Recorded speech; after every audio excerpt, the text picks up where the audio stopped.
మనకి రాజ్యాంగం ప్రకారం ప్రసాదించబడింది. అవును.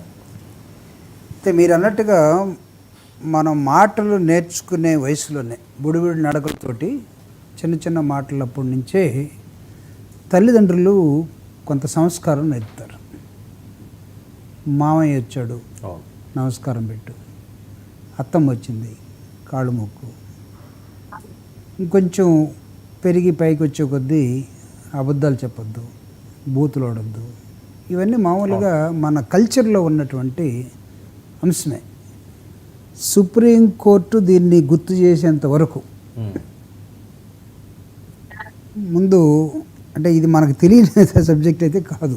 సుప్రీంకోర్టు గుర్తు చేసింది కాబట్టి ఈ రోజు నుంచి మనం జాగ్రత్తగా ఉంటాం. లేకపోతే నవ్వకూడదు, దుఃఖపడాలి, దుఃఖపడితే ఇంకా స్వర్గం వస్తుంది.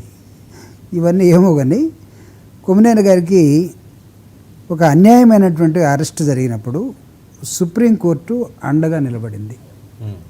మీరు అడిగిన ప్రశ్న ఏంటంటే అరెస్ట్ కన్నా ముందు ఎందుకు కోర్టుకు వెళ్ళలేదు బెయిల్కి, అరెస్ట్ అయిన తర్వాత కూడా హైకోర్టుకి ఎందుకు వెళ్ళలేదు? హైకోర్టులో ఆల్రెడీ ఉంది, యాజ్ వెల్ యాజ్ హైకోర్టుతో పాటు సుప్రీంకోర్టు డోర్ కూడా నాక్ చేశారు.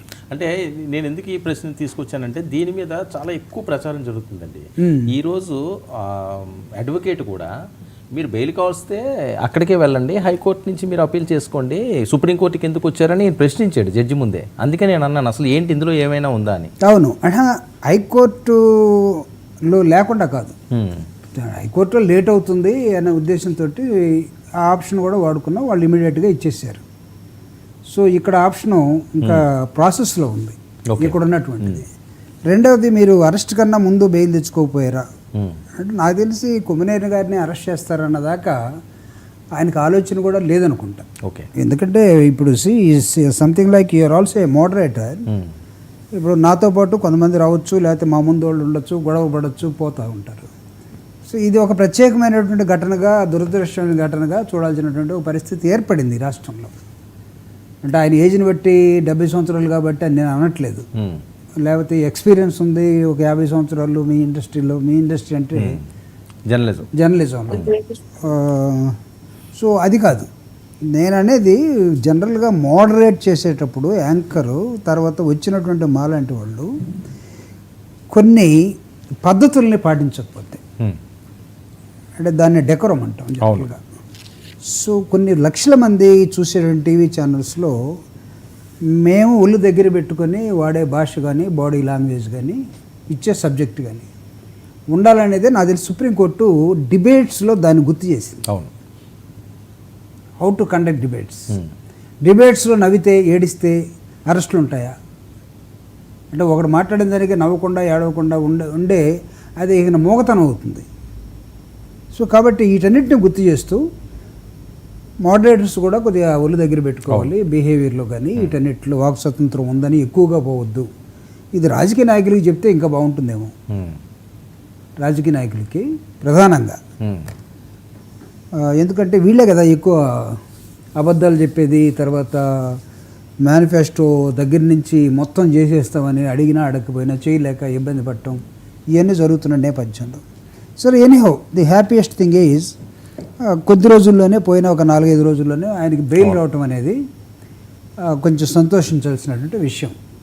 సో దానికి ఆ సంతోషం ఇద్దరికి కూడా మంచిదే, అటు ప్రభుత్వానికి కానీ, ఇటు కొమ్మినేని గారికి కానీ, లేకపోతే వీక్షకులు కానీ. మీలాంటి టీవీ డిబేట్స్ కూడా రేపు ఆయన మీద అరెస్ట్ మీద పెట్టలేవు కదా, అయిపోయింది, కొత్త వాడి మీదే పెడతారు.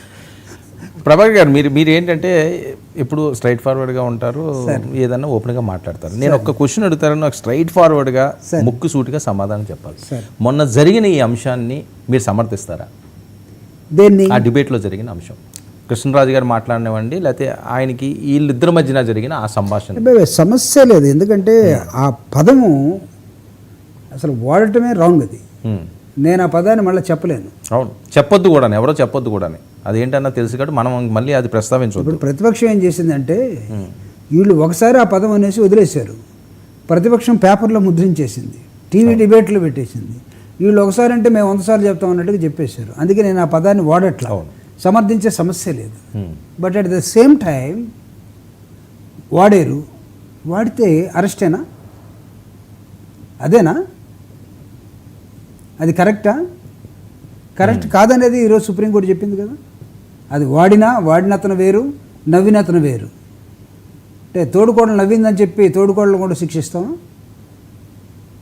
కాబట్టి సుప్రీంకోర్టు ప్రకారం ఈరోజు ఆయన ఆ విధంగా బిహేవ్ చేయకూడదు. ఎవరు అతను అన్నప్పటికి కూడా అవును, దాన్ని మీరు ఆ విధంగా బిహేవ్ చేయకూడదు, ఎంకరేజ్ చేసినట్టుగా ఉందనేది మా ఫీలింగ్ అని వాళ్ళు చెప్పారు. Yes, we too agree. రెండవది, అసలు ఆ పదం వాడటమే అది నిస్సందేహంగా ఎవడైనా సరే ఖండించాల్సిందే. వైఎస్ఆర్ కాంగ్రెస్ పార్టీ ఖండించింది, పర్సనల్గా నేను ఖండిస్తున్నాను, మేనేజ్మెంట్ ఖండించింది. దానిలో ఎవడు కూడా అసలు బూతులు అనే పదాలు కానీ లేకపోతే